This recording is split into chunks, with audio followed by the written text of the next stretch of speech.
Masih bersama saya Friderika Widiasari Dewi dalam Economic Challenges episode Misi Jual Beli Emisi. Ibu Siti Nurbaya, tadi kita berbicara tentang roadmap ya. Apa sebenarnya ya roadmap pemerintah? Mungkin Ibu bisa jelaskan menuju zero emission seperti itu, Bu. Ya, kita sudah submit ya ke UNFCCC untuk menuju zero emission itu yang kita sebut long term strategy.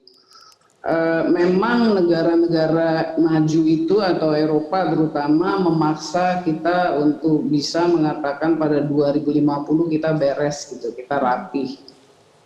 Saya tadi bilang bahwa kalau sektor kehutanan dengan situasi, circumstances, kondisi, kebijakan dan tekadnya Pak Presiden Jokowi itu udah kita lakukan kebijakan-kebijakannya sehingga dalam hitung-hitungan angka emisi kita sudah bisa bahkan netral di 2030.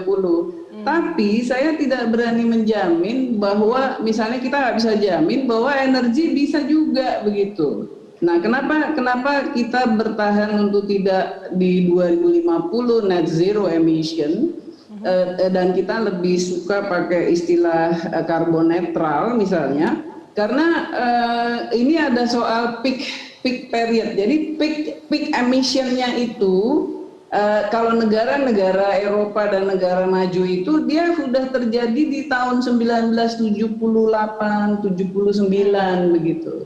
Sehingga dia bilang oke, saya habis selesai di 2050. Ya dari 79 ke 2050 berapa puluh tahun? 70 tahun juga. Nah, kalau Indonesia, Pak Jokowi lagi kenceng-kencengnya kerja. Kita memperkirakan 2030, 2040. Terus terang kita sama Kementerian SDM, kawan-kawan komunitas energi itu lagi tarik ulur juga. Dia bilang 2040 deh peaknya. Saya bilang bisa nggak 2030? Nggak bisa 2040. Artinya kita cuma berapa tahun gitu dari kita kerja sekarang dan kita sudah harus ke net zero di 2050 cuma 20 tahun begitu dari peak 2030 atau apalagi kalau peaknya 2040 begitu. Itu sebabnya di awal tahun ini kita exercise-nya 2070, tapi kami berusaha bersama-sama, saya Pak Menteri SDM dan kita lapor ke Pak Presiden juga di bulan Mei.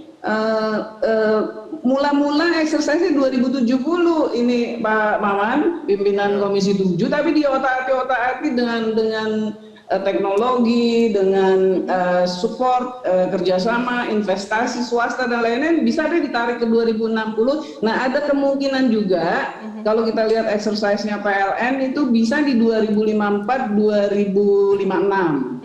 Saya sendiri di sektor kehutanan untuk tambang-tambang atau mineral-mineral itu yang di dalam hutan itu kita coba kontrol aja gitu. Jadi seperti itu. Ini kan persoalan kebijakan, regulasi, edukasi dan teknologi akhirnya begitu. Jadi kita punya roadmap, kita juga sudah ada, setiap sektor juga sudah ada dan sudah disiapkan, dan ini proses yang panjang gitu karena kita menyiapkan ini sejak 2015.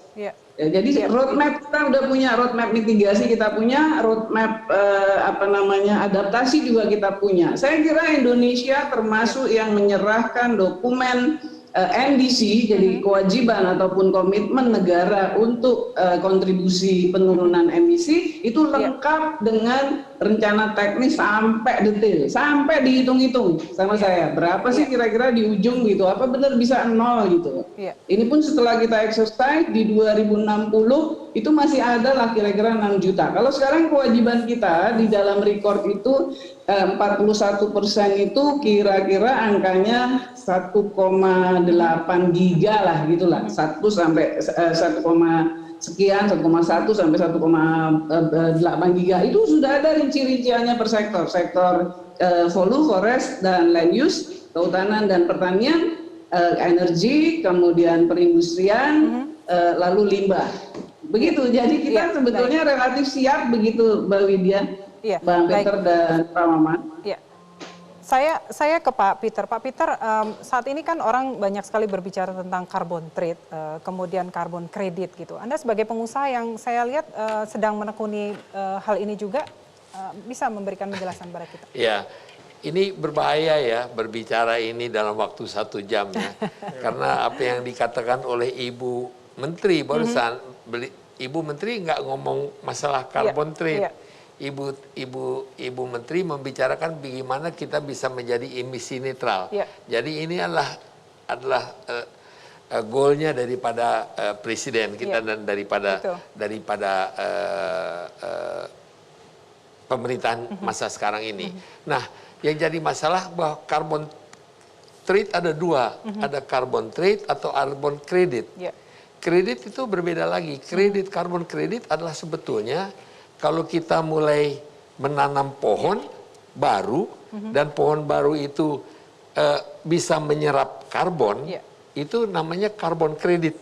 Nah, itu yang harganya adalah tinggi. Nah, setiap tahun itu tentunya ada hasilnya. Sekarang yang menjadi permasalahan sekarang adalah karbon yang ada diserap seperti ini. Kalau ini kayu, ini di sini juga ada karbonnya, ada isinya, gitu. Nah, yang menjadi permasalahan sekarang orang berbicara carbon trade. Nah, yang tadi dikatakan oleh Ibu Menteri, United Nations Forum Convention for Climate Change ini, UNFCCC ini, apa yang dilakukan mereka mengatakan bahwa negara-negara yang mengeluarkan emisi banyak itu harus mengoffset ke sini. Nah, itu ada harganya. Tapi carbon trade itu ada 2. Ada satu yang namanya mandatory dan satu lagi adalah yang sebetulnya atas kemauan kita sendiri. Ya. Nah, yang namanya mandatory itu memang harganya sangat tinggi karena mereka bergerak di bawah kesepakatan yang terjadi di UNFCCC. Tapi yang voluntary itu adalah murah. Seperti ibu-ibu yang ingin mengoffset karbon karena dia punya mesin cuci dan sebagainya. Nah, sekarang apa yang terjadi? Apa yang terjadi di pasar? Negara-negara yang sebetulnya harus bayar $40 itu harus sekarang ingin memberi yang voluntary. Kalau potensi Indonesia gimana Pak Peter? Gimana? Potensi Indonesia seperti apa? Untuk ini carbon credit dan carbon trade. Luar biasa. Kita total karbon CO2 yang diemisi oleh dunia setiap tahun itu sekitar 51 sampai 52 miliar ton. Nah, Indonesia itu kita beruntung, kita bisa menyerap 90% dari itu. Ini menurut data-data yang ada dari yang ahli ya, yang berbicara dari ahli.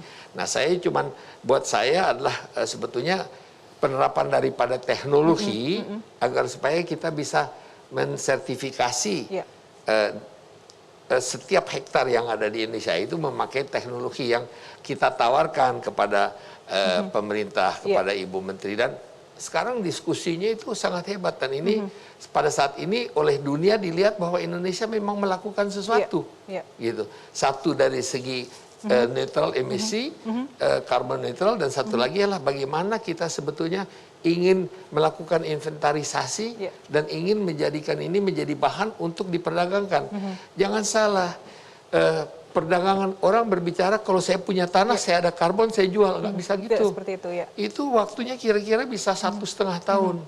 Dan ini harus dicek, diverifikasi, ada international agency, ada standar Indonesia yang harus, yang Ibu Menteri dan pemerintah katakan, kita kan ini tanah kita, kita harus ikuti dulu standar Indonesia. Nah, ini semua merupakan proses. Jadi kalau ngomong perdagangan, perdagangan karbon menurut saya tuh memakan waktu kita bicara sini mungkin 8 jam gitu. Cuman kalau ngomong masalah emisi yang tadi Ibu Menteri katakan itu sudah jelas. Ini adalah sumbangsi Indonesia kepada dunia gitu. Kita akan kembali diskusi kita, tapi jangan kemana-mana, tetap bersama kami dalam Economic Challenges.